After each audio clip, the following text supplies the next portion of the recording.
the stiff truth.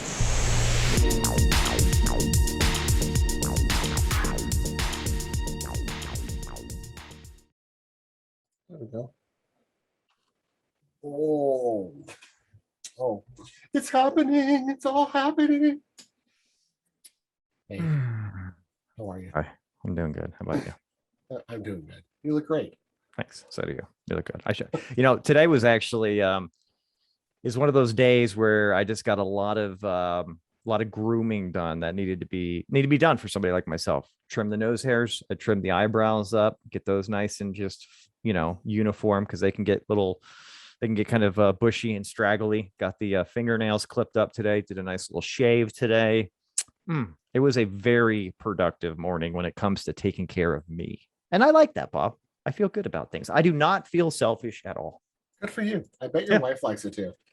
Yeah, I can never tell, but I'm always really happy about it. And that's what matters, right? And yeah, and I think that exudes just a better vibe from me. You know what I mean? I'm pouring out better vibe, and I think that's something that she can appreciate. No one can love you unless you love you. This is true. And I'm chock full of loving myself. So good. Yes. So says the smooth nature of the palm of your right hand. Yeah, it is weird how my right hand is so much more smooth and just there's a lot of moisture in this right hand. Are you hoity-toity about it? Do you do you buy like stuff with like face lotions and eye creams and stuff for my hand for that real glide, like you really treat yourself? I make sure to get the anti-wrinkle cream for my masturbation sessions. We don't want it to get too wrinkly, my hand or my unit. You know what I mean? It's gotta be slide, slippity slide, smooth. It's nice. Hey, sometimes you gotta treat yourself. You know what they say about work-life balance, right? Yeah. I think they say jerk off a lot, right? If they don't, they should. They should. The more you know. Well, I heard it boost your immune system. We've spoken about it. I think a couple of times we've referenced back to that. Healthy as an ox. Mm-hmm. Yep. Antibodies doing really well. Immune system just cranking away. Look at this drink, man. Yeah, it's pretty good. Let's see it. Let's see it. My drink. It looks stupid. No. So is yours green? No.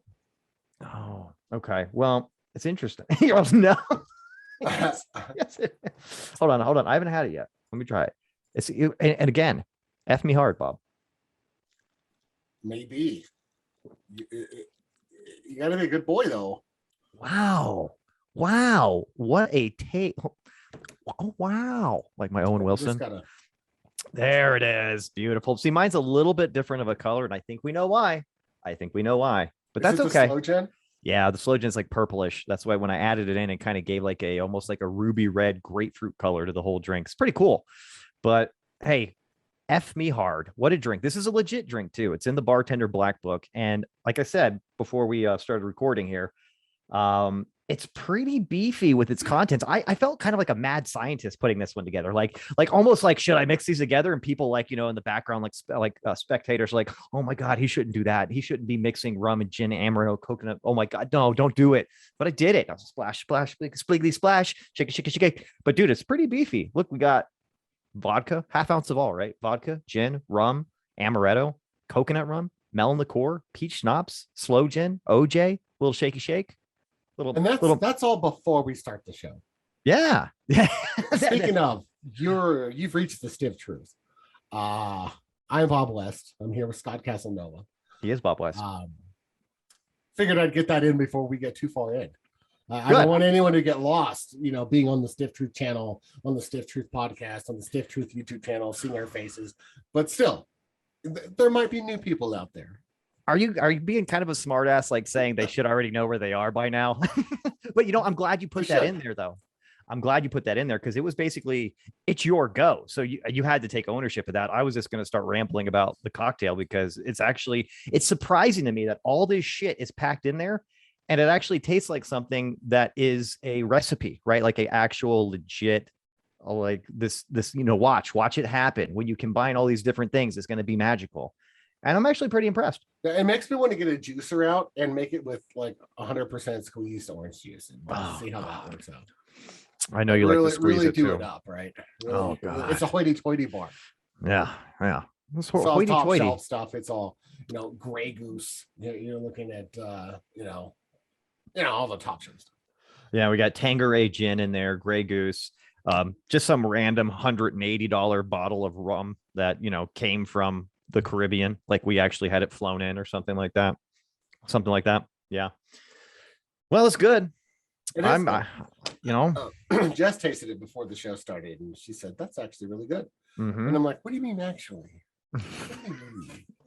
do we make drinks on this shows that are not good? I didn't know that.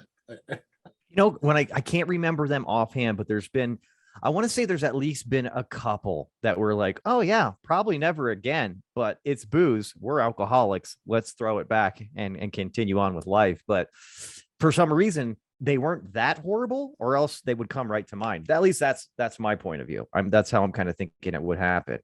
Fuck. Yeah, maybe we've done too many shows, too many drinks.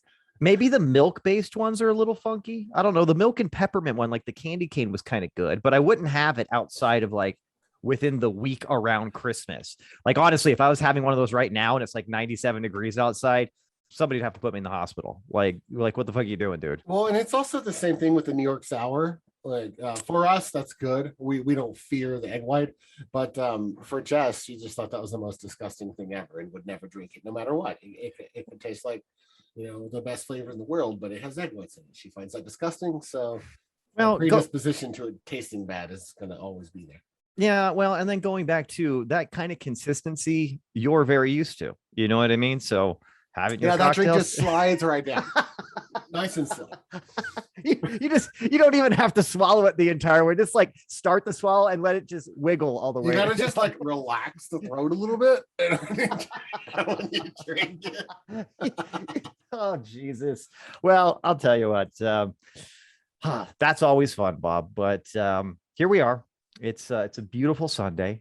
I don't know the weather where you are. It's wicked hot up here, but life is good. Life is good for you and I think we're doing pretty well. And I think we just got to just get right into it, Bob. I don't know if you could. I don't even know if you could be able to avoid this subject at this point. Has there been anything else on the news besides stuff about vaccine boosters, maybe like peppered in occasionally outside of what's going on in Afghanistan? I mean, it seems like it's like a 24/7 around the clock news cycle right now about Afghanistan, and maybe rightfully so. Of course, I'm not saying it shouldn't be, but my goodness, I mean, I guess Matt Gaetz, good friend of the show, Matt Gaetz got married. What the fuck? How did I miss this? This is what Afghanistan is doing. I'm missing Matt Gaetz eloping. Crazy. Yeah, I saw a comment on social media that said, "So, is this to transfer all your assets before the indictments?" Hey, you know what? And that's why he's a good friend of the show. He's always 2 steps ahead, thinking ahead. Good job, Mr. Gaetz. This is why you're a good friend of ours. I jest. But Bob, let's just get right into it, bud. A lot of things going on here. I don't even know where you want to start because it's such a big subject now. I mean, we could talk about literally the most recent thing. I think I saw something on the news this morning where a handful of Afghans were shot, killed, right? They weren't shot. They were killed though. So 7 Afghans died today. Mm-hmm. Well, our today was probably like yesterday evening for them, right? But at the airport, it was unclear whether it was due to trampling, heat exhaustion, because it was like 93 degrees. So in a crowd, sweating, waiting for hours and hours. I could see, people, having an issue with that, but they couldn't tell if it was heart attack, heat exhaustion, or getting trampled by the crowd. But definitely 7 people did die today, but they were not shot by any sort of military or Taliban's, at least on the military side of the base. So I guess we can start there, right? Everyone knows that the evacuation's underway, right? Or something is underway. Something is underway. People are leaving in droves from the airport. A mass unorganized, sloppy exodus from this country right now is definitely happening. Definitely. Right, and that's so anyone that's watched the news knows that there's some crazy shit going on in Kabul, and people are leaving. It's kind of chaotic there from the news, which it's hard to say without actually, seeing more news, because there's a lot of clips, and it always seems to be like, the worst clips that can be shown in the news, regardless of what station it is. So you don't really know how crazy it is over there. But so far, they're saying that the Taliban's kind of leaving them alone and letting the American, not just Americans, there's still allied forces that are also there. Mhm. Um, Australian, French, British, just notably, right? A lot of right. our The, allies. the NATO team is really still there, trying to maintain and get people out of there. But so far, the Taliban hasn't taken up arms and made a stand at the airport and demonstrated anything, because I think that they know that's probably going to start a war. Well, right.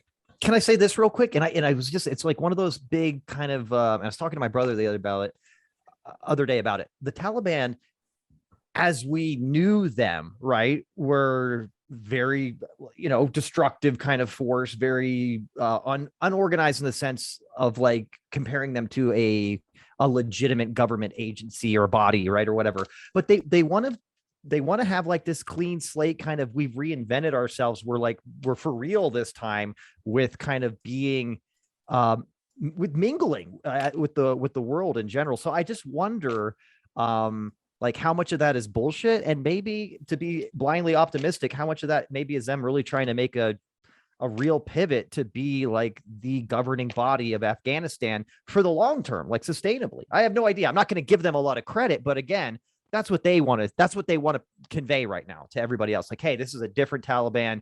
We're actually going to be like, we're not going to be bullshitting this time, guys, or something like that. I don't know. Just throwing that out there, though. And it's you're 100%. Like, it's very tough to gauge that, because obviously there's political leaders of the Taliban, right? It's not just a band of raiders, right? And chaotic, Mad Max shit. It is actually organized.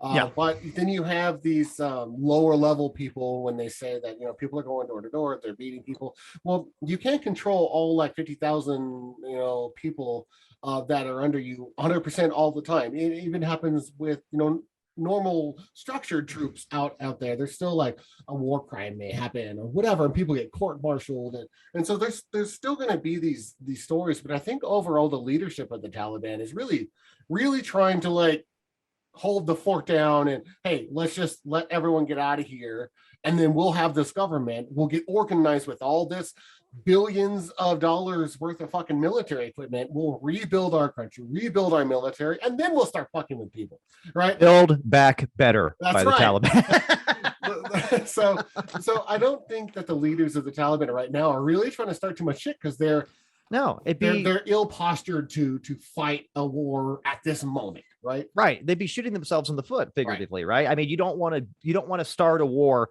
with all the world powers right now. You're not quite ready. Or maybe that's not your goal. I don't even know if they have malicious intent, right? I'm not sure. I mean, we can say that they do not agree with the Western ways, and the allies in general all have the same type of capitalist society that they despise.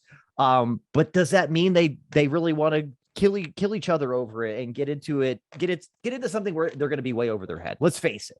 Right. They're not poised to start a war right now, and they're definitely not poised in reality to win any type of confrontation with who they could potentially be going up against, because it's going to be us and all of our allies. But I mean, that goes back to what's going on with Biden's administration. I don't know if you've seen it. Definitely, you can probably see it on the conservative news, but a lot of people are getting mixed messages from the Biden administration about what's going on over there. Are we taking care of stuff? Are people safe? Are we getting them out there? Is there a priority for Americans and Afghans that helped Americans and stuff like this?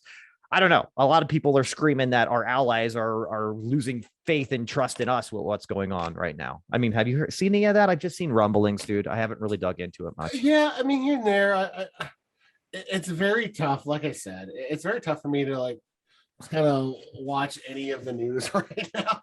I think the best reporting that you'd probably have a chance of getting a more blanketed truth would probably be like an Al Jazeera. And I know people will hate on you for going there, but what better news organization would you want to depend on right now than Al Jazeera? They're the best posture to get like the real news out there. Well, they're essentially like there, like actually, Right. like, like we're just like have like field reporters there, their entire like base is there, and like in general. So this is what they do. This is, I mean, they do the news for the middle, not the news, but the weather for the Middle East all the time, which kind of bugs me when I'm watching Al Jazeera. I'm like, I don't need to know about the cold front coming in from Pakistan right now. But again, kind of their local breeding ground, so to speak. But yeah, I don't So, know. kind of 30,000-foot view of all of this. I read an article, and I forget the name of the general, but one of the generals under Obama and Trump had said that we should have been out of Afghanistan in 2014. Right? Oh, what would have been different then? Right. So yeah, and I think that that's all great to like have this 2020 hindsight view of whatever, and we could have, should have, would have. But the interesting thing about Afghanistan is that it's debatable whether we should have ever stayed there after the original insurgency and pushing the Taliban out the first time, because of their working with Al Qaeda. Because that's their Al Qaeda relationship was the reason we went in there, allegedly, right, to begin with, was to root out them, and they're assisting Al Qaeda and terrorist groups or whatever, right? They got in there, top of the country, and like we could have just gotten out after that war effort, a few years, helped them rebuild a little bit, establish them, and get the fuck out, right? But that's not what happened. And then I think it just snowballed, right? And it just snowballed and snowballed. And as it's snowballing, and no president's wanting to pull us out. Bush didn't want to pull them out, right? Obama didn't want to pull them out. He had 8 years. Trump actually did, but on the last year, right? Like on the last year, he's just like, we're going to pull them out. I'm going to make this deal, and we're going to start pulling them out next year. I was totally assuming, obviously, he was going to be the president. Oh, damn well he thought he was going to be president. I like some people have been saying, well, this is like the situation that Trump wanted to leave Biden in to make him look bad. It's like, no, don't get things twisted. Trump's delusional. He thought he was going to be president. This is not how narcissism works. There's no possibility of defeat in the narcissist mind. Trump was going to be the first president that was in office for 6 terms, I believe, right? He's going to live well into his hundreds, and that all that grandiose Trump idea. 2082. It's all day. Yeah.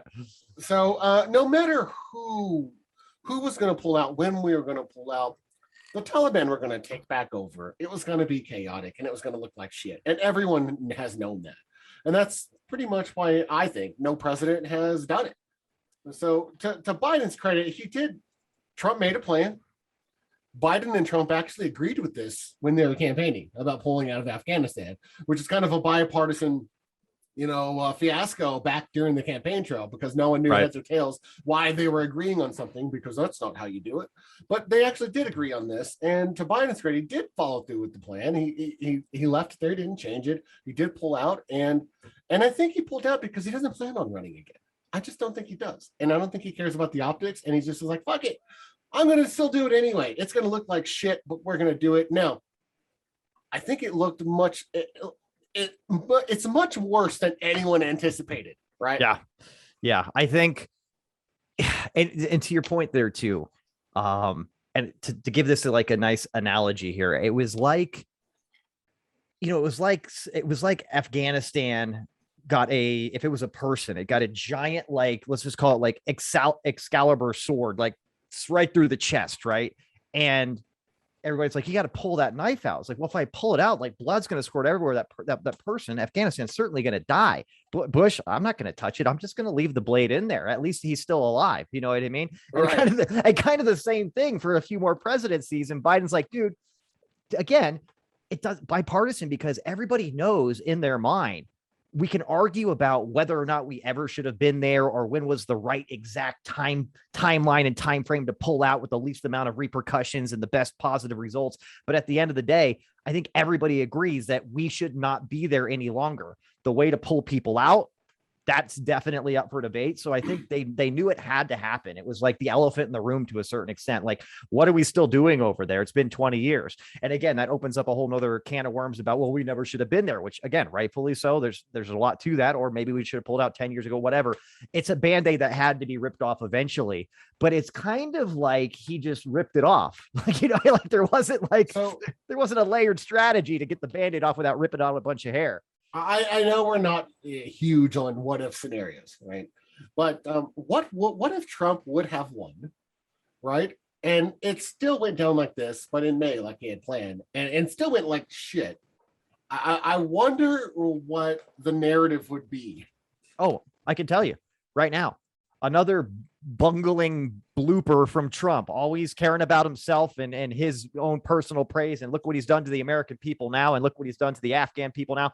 I would have to say, which is not a very fun one if, but it would probably be just like it's happening right now, except you do race a name Biden, put Trump. I honestly think that whoever is sitting president during this pullout is getting this amount of guff, and some of it's I think some of it has some credit, some credence. You know what I mean? Like, hey, like what did we plan on doing here? You know what I mean? I don't have a better plan, but at the same time, it seems like it was very hasty. It was like, okay, everybody just get out, and as things got work, okay, get out quicker. Okay, like sound the alarms. You're like, all right, well, you know, and what was it like? A month or two ago or a couple of months ago when Biden's like, you know, it's just highly unlikely that the Taliban would take over Kabul, and just very highly unlikely. We trained all these guys, you know, which again, we had no idea that these trained military Afghans that we trained and gave them all kinds of hardware and resources were just going to put their fucking hands up and wave the white flag as soon as they could. It's almost like they weren't even trying. So nobody could see that happening. You know, they couldn't forecast that was going to be,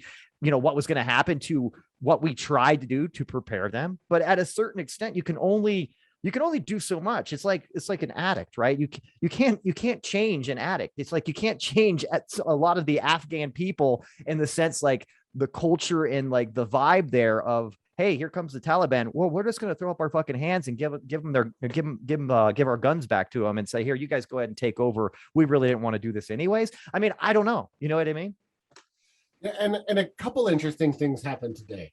So NATO forces left the airport to start like getting people, right? With like military operations, like going out with just like wartime, right? Going out with their Humvees and their gunners and their choppers, and they're going out and they're getting people now. And so far, the Taliban is letting them go. I think more to the point of what we discussed earlier, because now is not the time, right? Let them get out, and then we'll rebuild proper and prepare ourselves for, you know, the next, you know, military, you know, interaction at some point. Build back better. That's right. Sorry, just gotta plug it one more time. And then on top of that is 3 provinces north of Kabul today were retaken by Afghan resistance from the Taliban. Interesting. So, I did not see that. I thought the whole role reversal today. Yeah, I thought the whole map was because they were showing everything in Taliban rule in black, like on the map, and I was like, "Oh, Jesus Christ!" So they don't have much. These provinces, they said, were like 79 miles north of Kabul, so not that far away, right? So I guess that's kind of like what, Fort Collins ish for you? Sure. Yeah. Past Santa Fe for me. There you go. Some good reference. Yeah, not very far.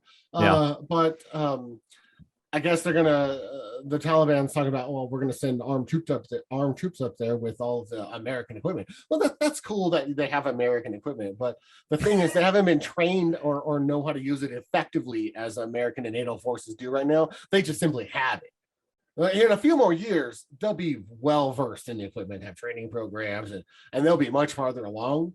But as of right now, there's definitely more skirmishes that are going back. And these are forces that did, like you said, just wave the white flag and surrender to the Taliban. The Taliban's main force left down to Kabul, and then now they're taking back over and regaining all their you know, ammo and weapons and guns and posture. You know, and I wonder too, because I'm going to plead ignorance here. I'm not going to just come out and say I know, but I don't know whether the president of Afghanistan gave way and buckled first, or the people did. Do you know what I mean? Because I could definitely see, like, as a figurehead and as like the leader and people look to that don't want to be ruled by the Taliban, that are resistant, saying, yeah, we're going to fucking fight. And then they hear, like, you know, on the radio that the president of Afghanistan has fled Kabul and is like out of the country. And I was like, not my fucking problem anymore. Like, I could see to a large degree people that were, all right, let's fight these guys, but your leader just fucking dips out and flees the country. Then you might be like, this guy never believed in us either. Like, we're fucked. We don't have, you know what I mean? Let's just give up. So I don't know if that happened or if it was like so quick in the timeline that it doesn't really matter. Maybe it's a moot point. I don't know. But that's something else to me where I could see people losing a lot of momentum. You know what I mean? When the leader just fucking runs away like that too. I think that's exactly what happened in Kabul. Yeah. So the people gave up all around the country, right? But honestly, they didn't exactly have like distribution chain, food, weapons, backup going, and it wasn't very organized through all the country. And the Taliban just kind of took over everything outside. But then when they got to like turn their sights onto Kabul, when the president left, the next day they just stormed it and took it. Yeah, I mean, I think you're 100% right on that. Once the president was gone, everyone's just like, "Fuck this." Well, think about it. I mean, America's a little bit different, but we're not really. And the idea is that we do put a lot of stock into our president, even though if we don't want to admit it, right? Or even if it's not, if he's not in our tribe, technically, if we're on the political spectrum, if our leader all of a sudden was just gone, say like, let's just use the crazy little case scenario, like he's just in some weird bunker in Delaware, all of a sudden hiding from everybody when shit like this is going on here. I think people would lose a lot of momentum too. You know what I mean? And so that's interesting to me because, again, you could never. I really don't think this because I've seen so much on the news lately, and I can't even watch a full segment of like Tucker Carlson or, you know what I mean? Or anything like that. Like any of the opinionated news of we'll just call them just mouthpieces on the left and the right. I can't watch a full one anymore just because it's just, it gets so ridiculous. But I have heard enough to where what's going on right now, no matter what, they're doing a horrible job. And if their team was in power, they would have done a much better job. But I'm seeing a lot of broad strokes and no details on how. And I think the biggest thing is what we're talking about right now. Nobody, and Biden even said this too, nobody could have predicted that they were going to fold like this. You know what I mean? Like the entire country, essentially, that we were propping up and saying, guys, you got this. You got all kinds of training, got all kinds of weapon, you got all kinds of resources. You got this. We're going to dip out. Okay. We're going to get on the plane. You guys are good, right? You guys are good. Okay. And then as soon as we leave, we come back like, like parents, like coming back to a house of like a teenager that you left there for the first time. And there's like fucking, people passed out on the floor and a keg spilled over and everything. Like, you guys just got sloppy. You couldn't control yourself, could you? Jesus, mom and dad always has to be here. So, nobody could have forecasted that was going to be the case that they were going to be dealing with. So who could have really done it better? Nobody. I don't know. Everyone was fucked. Whoever was getting Afghanistan, withdrawing from Afghanistan was going to be fucked optically, like politically, right? I don't think there was a win there.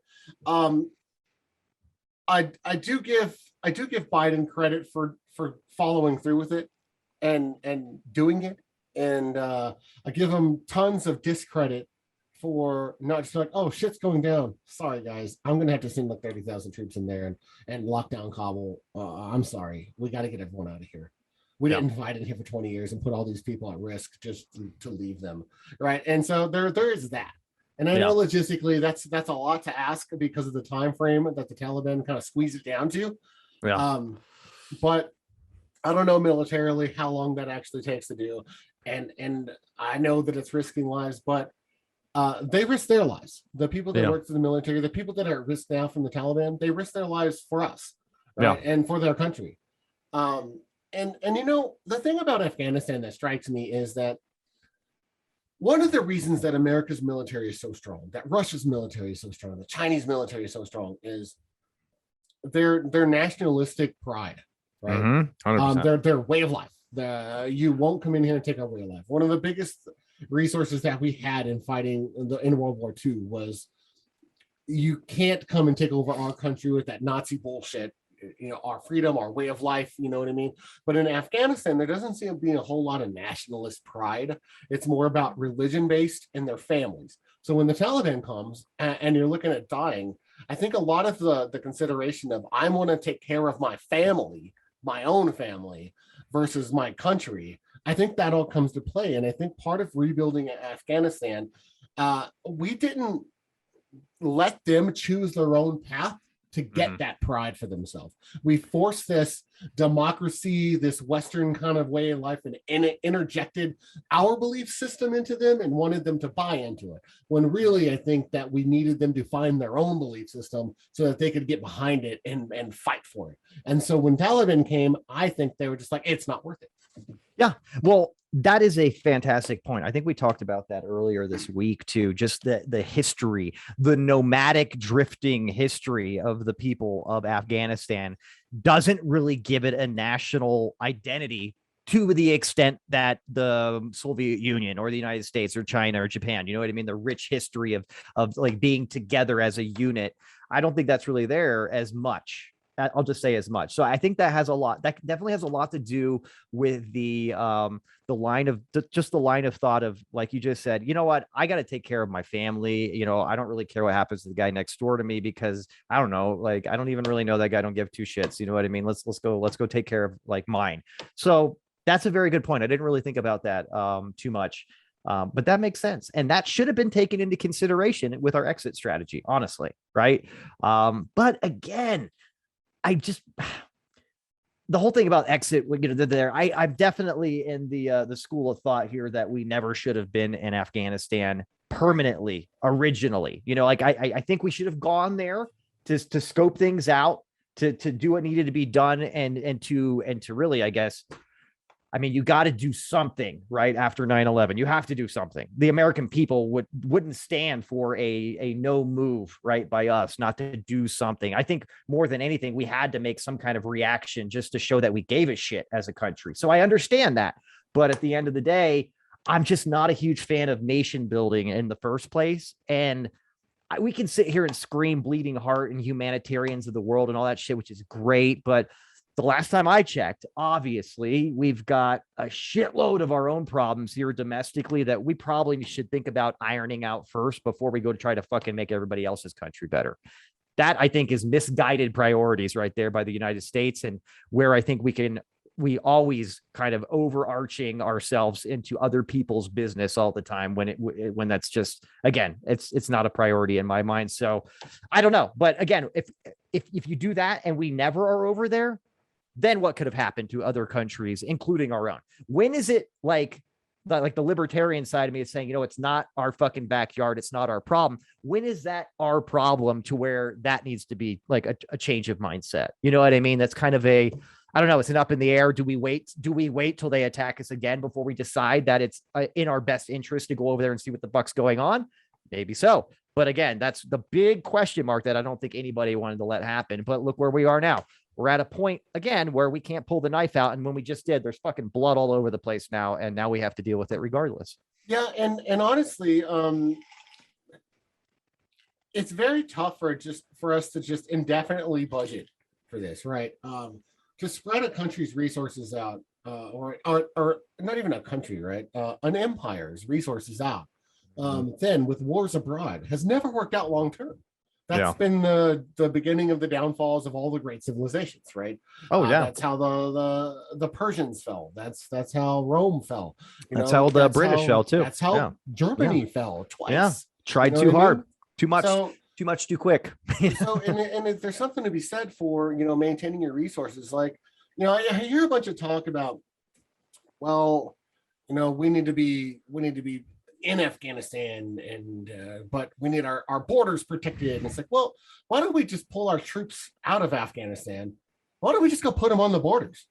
That's the best of both worlds. I mean, right? Go walk into China and see how well that works out. Just go just like walk on in. No, you're going to be met by the military. Yeah, you know what 100%. I mean? And so, I mean, I'm not saying that we have to like diminish our forces or like not have as many military or whatever. And Bob's not saying we have to be like China either, opposed to popular belief. But I would say that it's more cost effective for us to start putting our troops in the country and training them and preparing, because there's going to be a time, Scott. It's happened before. It'll happen again. Someone will come to our door, and we're going to need our military here in our country, not spread out all across the world. Right? At any given time, we have 50,000 troops all over the world, everywhere but here. Right? How many of those places really need all those troops? how many of those are just political, right? Optics things for us to be there. All right. So, I mean, we talked about this in our episode when we talked about being the world police and how we both kind of have a libertarian view about that. And we don't feel that we should be the world police, and it's not our responsibility to be the world police. No, not especially when we end up paying for it with our own people. That's anyways, go ahead. Yeah, and we can't even afford that. Like, we're getting loans to us in the military over there. Like, we're in a negative budget every single year, but here we are, like, making up excuses to go. And we know why the military is the places the military is most of the time. It's because defense contractors push for war and then donate to politicians. It's that simple. Yeah, and like you were saying before too, if we have everybody spread over here and we got somebody knocking on our door, right, on our coast, and I'm not trying to shit on the Coast Guard, but if that's all we got, like, National Guard and Coast Guard people and stuff like that, it's going to be logistically to get everybody from all branches of the military mobilized on the coast and protecting our borders. It's we're not going to have enough time. You know what I mean? The way everybody's so spread out right now. So there is that. I mean, hopefully we don't have to worry about that, but I don't know. Yeah. So, I mean, bottom line is I don't agree with the strategy or lack of strategy going on in Afghanistan right now with Kabul. I wouldn't mind putting in a surge of troops there to get everyone out and then pulling everyone out. Right. I do agree with getting us out of there. I think we should have been out of there a long time ago. I'm curious as to how some of our veteran friends feel about this. I haven't gotten a chance to talk to any veterans about their thoughts on the exit strategy for Afghanistan. I know not a lot of veterans typically don't dip too much into the politics because the soldiers don't care about the politics. They follow the orders, right? And they fight for their brothers and their sisters in arms or whatever. It would be interesting because I would imagine that it's a big disappointment regardless, I can't put myself in somebody, in military shoes or anything like that, but I would have to imagine there's a big element of disappointment right now because there's a lot of people that were probably over there or in neighboring countries and sacrificed a lot if it wasn't themselves, their friends, their family, whatever it is, combination of everything. And almost like to see this happen now, it's like, what the fuck was the point, right? There's probably a big element of that. Or maybe, hey, you know what? We should have killed all these fucking bastards when we had the chance because we knew this was going to happen. Horrible place.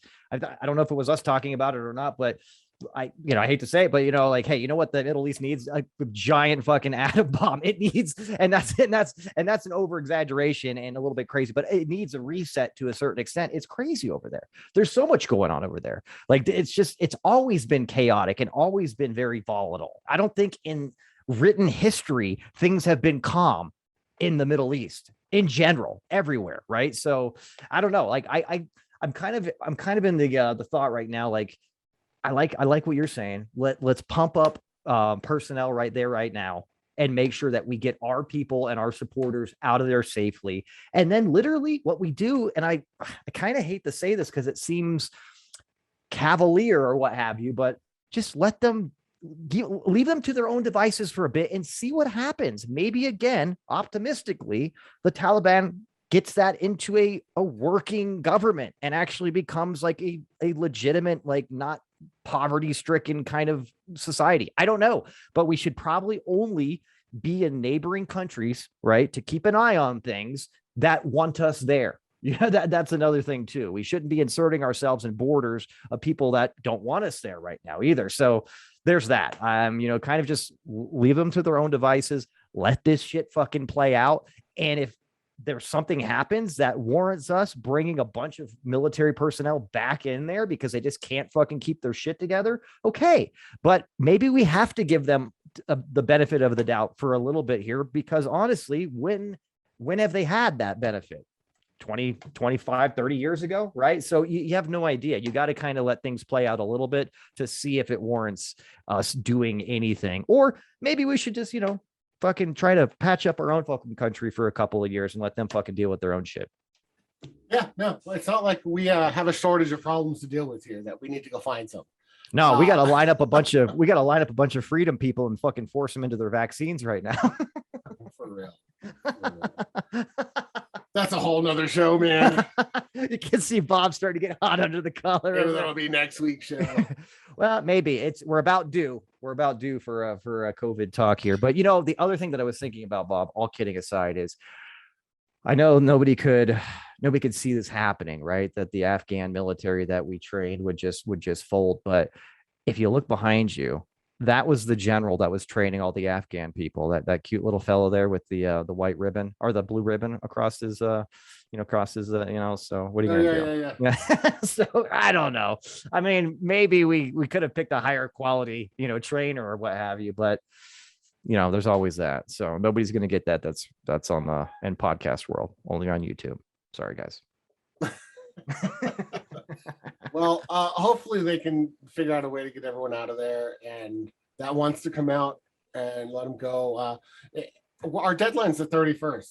Like, that's the deal with the Taliban that they agreed to. What is that? Next Tuesday? Yeah, it's in like 9 days, right? So yeah, something like that. Get everyone out or whatever. But I know that I saw Lindsey Graham saying we have to extend it past the 31st. It's like, we're just trying to get everyone out by the 31st. By the way, he looks like he's feeling better. Yeah. Hey, good job. It's a good thing he got vaccinated, right? It is. I mean, he could have been in trouble. Yeah, like big trouble. So now he can get back out there on the party boats with his, the bipartisan party boats and have some more steaks or burgers, right? No, he has multiple burgers. A burger or two. Yeah.